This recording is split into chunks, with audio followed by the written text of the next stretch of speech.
Creative J.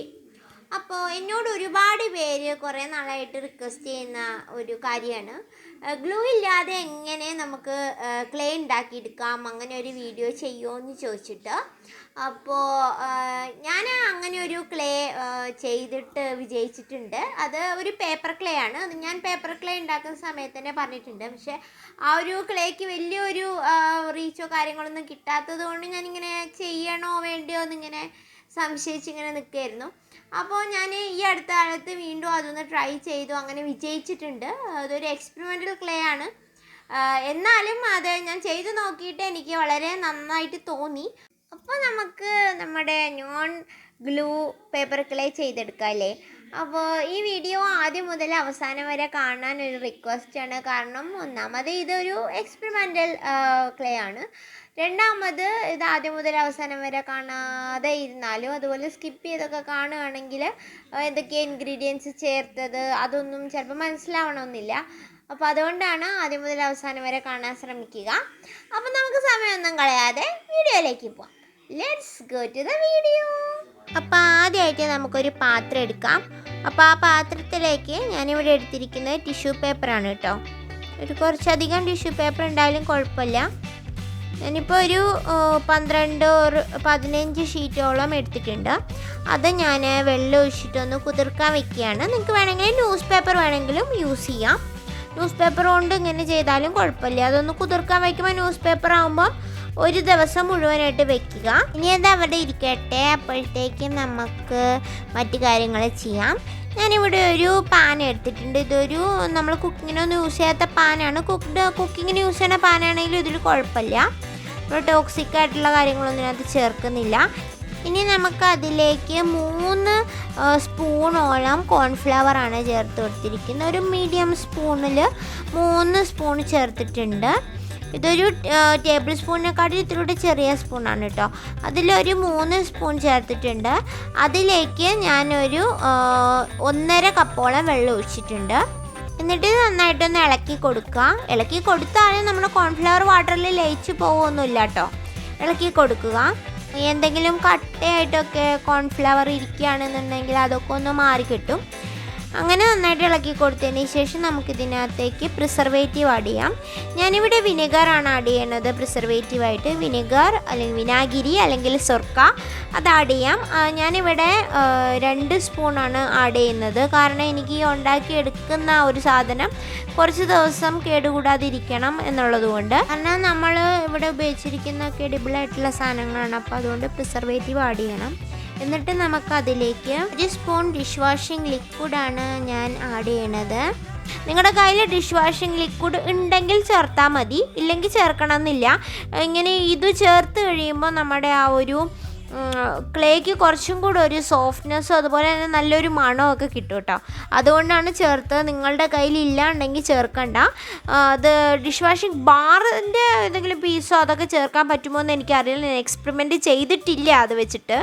അങ്ങനെ ചെയ്തിട്ട് വിജയിക്കുകയാണെങ്കിൽ ഞാൻ മറ്റേതെങ്കിലും വീഡിയോയിൽ അതിൻ്റെ കൂടെ പറഞ്ഞു തരാം. അപ്പം ഇല്ലയെന്നുണ്ടെങ്കിൽ അത് ചേർക്കാതെ ഉണ്ടാക്കി നോക്കുക. ആൻഡ് നന്നായിട്ടൊന്ന് ഇളക്കുക. അപ്പോൾ അവിടെ കുറച്ച് പതയൊക്കെ വന്നിട്ടുണ്ടാവും. ഇനി നമുക്ക് നന്നായിട്ട് ഇളക്കി കൊടുക്കുക. അതൊക്കെ ഒന്ന് നന്നായിട്ടൊന്ന് മിക്സ് ആവട്ടെ. അപ്പോൾ ഇത് നന്നായിട്ടൊന്ന് പതഞ്ഞ് വരും. അതൊക്കെ നല്ലതാണ് കേട്ടോ നമ്മുടെ ക്ലേയുടെ ഒരു കണ്ടീഷനിങ്ങിനൊക്കെ. ആൻഡ് ഇനി നമുക്കിത് ഒന്ന് ചൂടാക്കി എടുക്കാം. ഞാനിവിടെ ഇൻഡക്ഷൻ കുക്കറിൽ ഹീറ്റിംഗ് ലെവൽ 3 ആണ് വെച്ചിരിക്കുന്നത്. നിങ്ങൾ ടെമ്പറേച്ചറാണ് സെറ്റ് ചെയ്യുന്നതെന്നുണ്ടെങ്കിൽ ഒരു 60 അറൗണ്ട് ടെമ്പറേച്ചർ സെറ്റ് ചെയ്യുക. എന്നിട്ട് നമ്മൾ നന്നായിട്ട് ഇളക്കി കൊടുക്കുക. നിങ്ങൾക്ക് സ്റ്റൗവിൽ ഇത് കുക്ക് ചെയ്യാം, മൈക്രോവേവിലും കുക്ക് ചെയ്യാം. എവിടെയാണെങ്കിലും മീഡിയം ഹീറ്റിൽ മാത്രം വെച്ച് കുക്ക് ചെയ്യുക. കാരണം നമുക്കിതൊരു ജെലാറ്റിൻ ഫോമിൽ ഒരു ഗ്ലൂ കൺസിസ്റ്റൻസിയിൽ കിട്ടണം. This is not a homemade glue. അത് ആദ്യമേ പറഞ്ഞോട്ടെ, ഇതൊരു ഹോം മെയ്ഡ് ഗ്ലൂവിൻ്റെ മേക്കിംഗ് അല്ല കേട്ടോ. നിങ്ങൾ ബയോ പ്ലാസ്റ്റിക് എന്ന് കേട്ടിട്ടുണ്ടോ? ബയോഡിഗ്രേഡബിൾ പ്ലാസ്റ്റിക് എന്ന് പറയും.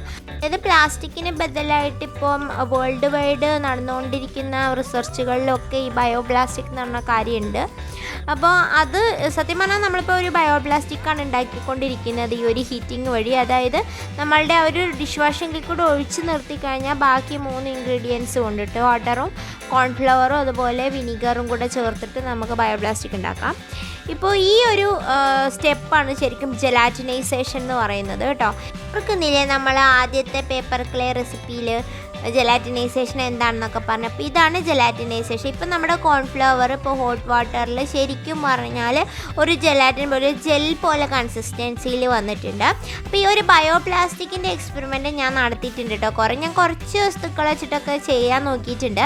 അപ്പോൾ അതിലൊന്നായിരുന്നു ഇത്. അപ്പോൾ എനിക്ക് തോന്നി എന്തുകൊണ്ട് ഈ ഒരു രീതിയിൽ നമുക്ക് പേപ്പർ ക്ലേയിൽ ഇത് ഇൻട്രൊഡ്യൂസ് ചെയ്തുകൂടാന്ന്.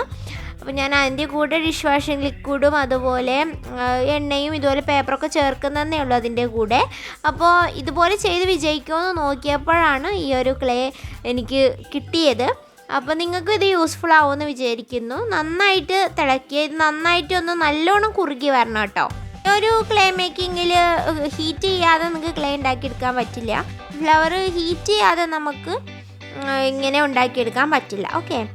ആൻഡ് നന്നായിട്ട് കുറുകി വരണം, നല്ല തിക്കായിട്ട് വരണം. നമുക്ക് സത്യത്തിൽ ഒരു ഗ്ലൂ എങ്ങനെയാണോ നമുക്ക് എടുക്കുന്നത് ആ ഒരു കൺസിസ്റ്റൻസിലേക്ക് വരണം. വെള്ളം കൂടി പോയാലും നമുക്ക് ക്ലേയിലേക്ക് ഇങ്ങനെ കുഴച്ചെടുക്കുമ്പോൾ കറക്റ്റായിട്ട് വരില്ല. അപ്പോൾ നമുക്കിത് നല്ലൊരു തിക്കായിട്ടുള്ള കൺസിസ്റ്റൻസിയിൽ തന്നെ കിട്ടണം. നന്നായിട്ട് ഇളക്കിക്കൊണ്ടിരിക്കുക. അപ്പോൾ ഹീറ്റ് കൂടുതലാണെന്നുണ്ടെങ്കിൽ ഇത് പെട്ടെന്ന് തന്നെ ഹാർഡായിപ്പോവും. അപ്പോൾ നമ്മൾ സാധാരണ കോൾ പോസ്ലിൻ ഉണ്ടാക്കില്ലേ, അതേ ഒരു ശ്രദ്ധ വേണം ഇതിലും.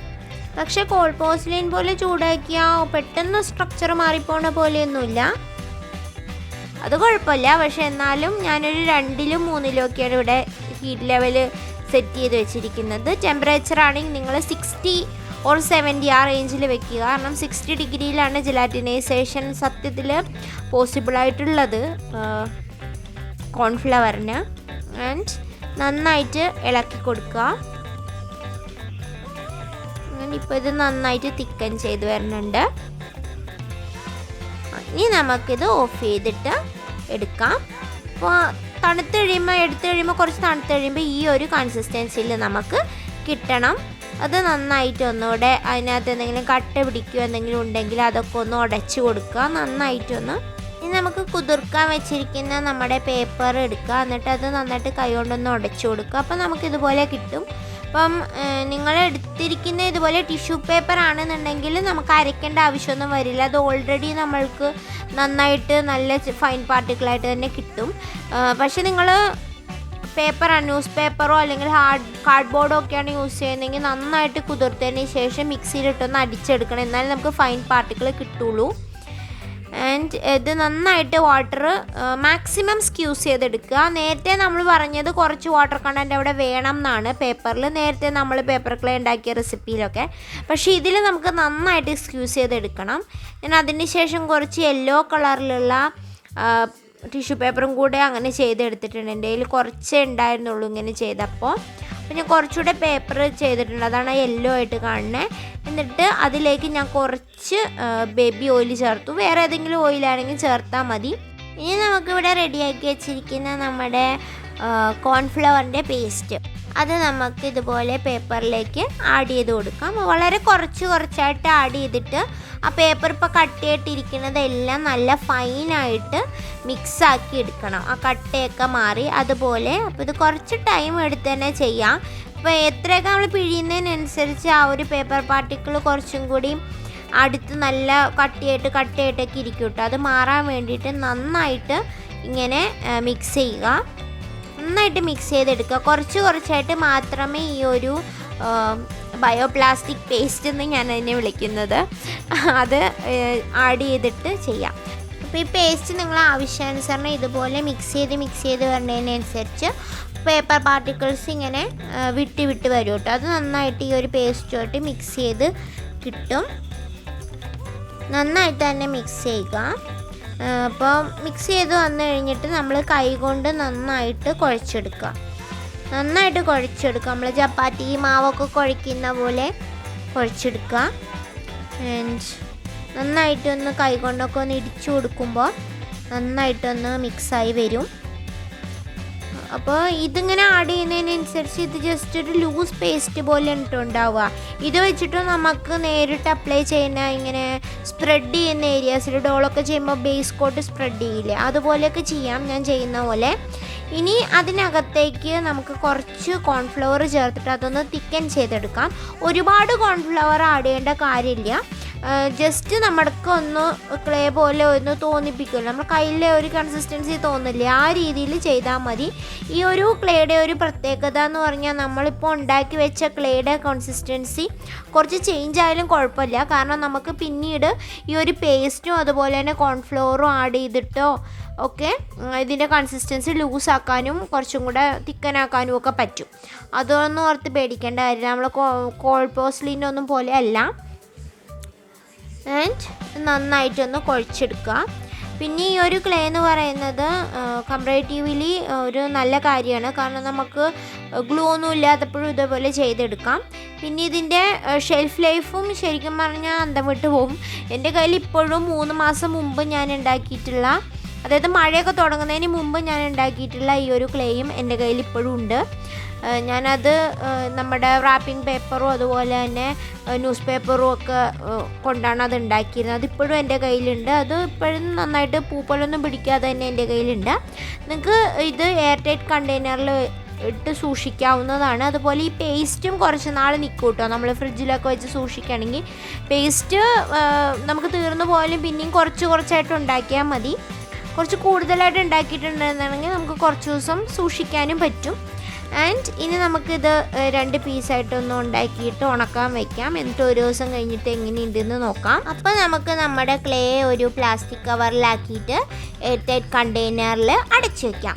എന്നിട്ട് ഒരു ദിവസം കഴിഞ്ഞിട്ട് ഇതിൻ്റെ കാര്യവും ഞാൻ കാണിച്ചു തരാം. ഇനി നമുക്ക് ഈ ഒരു പേസ്റ്റ് ബാക്കി വന്നിട്ടുണ്ടെങ്കിൽ അത് നമുക്കൊരു എയർ ടൈറ്റ് ആയിട്ടൊരു ബോട്ടിലോ എന്തിലെങ്കിലും വെച്ച് സൂക്ഷിക്കാവുന്നതാണ്. കുറച്ച് ദിവസം നമുക്ക് അങ്ങനെ തന്നെ സൂക്ഷിക്കാം. ഇതാണ് ഒരു ദിവസം കഴിഞ്ഞിട്ടുള്ള നമ്മുടെ ക്ലേയുടെ പരുവം. അപ്പോൾ ഒരു ദിവസം കഴിയുമ്പോൾ കുറച്ചും കൂടെ ഒന്ന് തിക്കൻ ചെയ്യും. അതുപോലെ തന്നെ ആ ഒരു എലാസ്റ്റിക്കായിട്ട് ഇരുന്ന ഒരു ക്ലേ കുറച്ചുകൂടെ ഒന്ന് ഡ്രൈ ആയ പോലെ തോന്നും. അങ്ങനെ തോന്നുകയാണെന്നുണ്ടെങ്കിൽ നമ്മുടെ ഈ ഒരു പേസ്റ്റ് കുറച്ചും കൂടെ ആഡ് ചെയ്തിട്ടൊന്ന് കുഴച്ചെടുത്താൽ മതി. ഇതാണ് ഒരു ദിവസം കഴിഞ്ഞിട്ട് നമ്മളിപ്പോൾ ഉണക്കാൻ വെച്ചിരിക്കുന്ന 2 പീസസും. നമ്മൾ കാണുമ്പോൾ നല്ല ലൈറ്റ് വെയ്റ്റ് ആണ്, വളരെ ലൈറ്റ് വെയ്റ്റ് ആണ്. പിന്നെ അതിൻ്റെ ഒരു സർഫസിൽ കുറച്ച് ഗ്രെയിനി ആയിട്ടുണ്ടാവും. അതെല്ലാ പേപ്പർ ക്ലേയിലും അങ്ങനെ തന്നെയായിരിക്കും. പിന്നെ ഈ ഒരു ക്ലേയുടെ ഒരു ഡ്രോബാക്ക് എന്താണെന്ന് വെച്ചാൽ നമ്മുടെ പഴയ പേപ്പർ ക്ലേ ഉണ്ടല്ലോ, നമ്മൾ മറ്റ് ഇൻഗ്രീഡിയൻസ് ഒക്കെ ചേർത്തുണ്ടാക്കിയത്, കാണാത്തവരുണ്ടെങ്കിൽ ഒന്ന് കണ്ടു നോക്കണം കേട്ടോ. ഞാൻ ഡിസ്ക്രിപ്ഷനിൽ ലിങ്ക് കൊടുത്തേക്കാം. അപ്പോൾ അത് വെച്ച് നോക്കുമ്പം ഈ ക്ലേക്ക് സ്ട്രെങ്ത്ത് കുറച്ച് കുറവാണ്. കാരണം നമുക്കറിയാമല്ലോ, നമ്മൾ സ്ട്രോങ് ഗ്ലൂ ഒന്നും ഇതിൻ്റെ കൂടെ ആഡ് ചെയ്തിട്ടില്ല, വേറെ ഒരു ബൈൻഡിങ് മെറ്റീരിയലും ആഡ് ചെയ്തിട്ടില്ല. ശരിക്കും ഈ ഒരു കോൺഫ്ലവറിൻ്റെ ആ ഒരു ജെലാറ്റിനൈസേഷൻ ബോണ്ടിങ്ങിൻ്റെ ആ ഒരു ബലത്തിലാണ് ഉണ്ടാക്കിയിരിക്കുന്നത്. അപ്പോൾ അതുകൊണ്ട് തന്നെ മറ്റേ ക്ലേ വെച്ച് നോക്കുമ്പം അത്രയും സ്ട്രെങ്ത്ത് ഉണ്ടാവില്ല. പക്ഷെ എന്നാലും നമുക്കിത് നല്ല രീതിയിൽ തന്നെ ഉപയോഗിക്കാൻ കഴിയും. സ്കൾപ്റ്റിങ്ങിനൊക്കെ തന്നെ വളരെ യൂസ്ഫുള്ളാണ്, പ്രത്യേകിച്ചും പല ലെയറായിട്ട് നമ്മൾ ചെയ്യുന്ന വർക്കിന്. ഇനി നിങ്ങൾക്ക് ഈ ഒരു ക്ലേ കുറേ നാൾ യൂസ് ചെയ്യണം എന്നുണ്ടെങ്കിൽ അത് ഫ്രിഡ്ജിൽ സൂക്ഷിക്കാവുന്നതാണ്. ഫ്രിഡ്ജിൽ താഴത്തെ ലെയറിലൊക്കെ സൂക്ഷിക്കാവുന്നതാണ്. പിന്നെ ഇതാണ് ഞാൻ ഇതിന് മുമ്പ് ചെയ്തിട്ടുള്ള ക്ലേ. ഈ ഒരു ക്ലേയിൽ ഞാൻ കുറച്ച് വാൾ കെയർ പുട്ടിയും കൂടെ ആഡ് ചെയ്തിട്ടുണ്ട്. അതുകൊണ്ട് തന്നെ ഇത് കുറച്ചും കൂടെ സ്മൂത്തറാണ്, കുറച്ചുകൂടെ സ്മൂത്തർ ഫിനിഷ് ഉണ്ട്, കുറച്ചും കൂടെ സ്ട്രെങ്ത് ഉണ്ട്. ഇതിപ്പോൾ 3 മാസമായിട്ട് ഉണ്ടാക്കിയതാണ്. ഇതുവരെ ഒരു ഫംഗസ് പോലും പിടിച്ചിട്ടില്ല. ഞാൻ ഒക്കേഷണലി ഫ്രിഡ്ജിൽ എടുക്കും, അങ്ങനെയാണ് സൂക്ഷിക്കുന്നത്. അപ്പോൾ ഞാൻ ഈ ഒരു ക്ലേ കുറച്ചധികം ഉണ്ടാക്കി വെച്ചിട്ടുണ്ട്. വാൾ കെയർ പുട്ടി ചേർത്തിട്ടും ഉണ്ടാക്കിയിട്ടുണ്ട്, അതല്ലാതെ ഉണ്ടാക്കിയിട്ടുണ്ട്. ഏത് തരത്തിൽ ഉണ്ടാക്കിയാലും ഈ ക്ലേ നല്ല രീതിയിൽ തന്നെയാണ് ഇരിക്കുന്നത്. പിന്നെ വാൾ കെയർ പുട്ടി ചേർക്കുമ്പോൾ നിങ്ങൾക്ക് ആ ഒരു സർഫസിൽ വരുന്ന ഗ്രെയിൻസൊക്കെ മാറിയിട്ട് കുറച്ചൊരു സ്മൂത്ത് സർഫസ് കിട്ടും. അതാണ് ഒരു വ്യത്യാസമുള്ളത്. പിന്നെ സ്ട്രെങ്ത്തും കുറച്ച് ഇമ്പ്രൂവ് ആവും. അപ്പോൾ വാൾ കെയർ പുട്ടിയുടെ ആ ഒരു ബോണ്ടിങ് സ്ട്രെങ്ത്തും കൂടെ കിട്ടും. അപ്പോൾ നിങ്ങൾക്ക് ഈ ഒരു മെത്തേഡ് ഇഷ്ടപ്പെട്ടിട്ടുണ്ടെന്നുണ്ടെങ്കിൽ ഒരു പ്രാവശ്യം ഒന്ന് പേപ്പർ ക്ലേ ഉണ്ടാക്കി നോക്കൂ. നിങ്ങൾക്ക് എല്ലാവർക്കും തന്നെ ചെയ്യാൻ പറ്റുന്ന സിമ്പിളായിട്ടുള്ളൊരു മെത്തേഡാണ്. അപ്പോൾ ഉണ്ടാക്കി നോക്കിയിട്ട് അഭിപ്രായങ്ങളൊക്കെ പറയണം. വീഡിയോ ഇഷ്ടപ്പെട്ടിട്ടുണ്ടെങ്കിൽ ലൈക്ക് ചെയ്യാനും കമൻറ്റ് ചെയ്യാനും ഷെയർ ചെയ്യാനും സബ്സ്ക്രൈബ് ചെയ്യാനും ഒന്നും മടിക്കരുത് കേട്ടോ. എനിക്ക് സപ്പോർട്ട് തീരെ കുറവാണ്. നമുക്കിനി പുതിയൊരു വീഡിയോ ആയിട്ട് തിങ്കളാഴ്ച കാണാം. Thank you for watching. Cheers!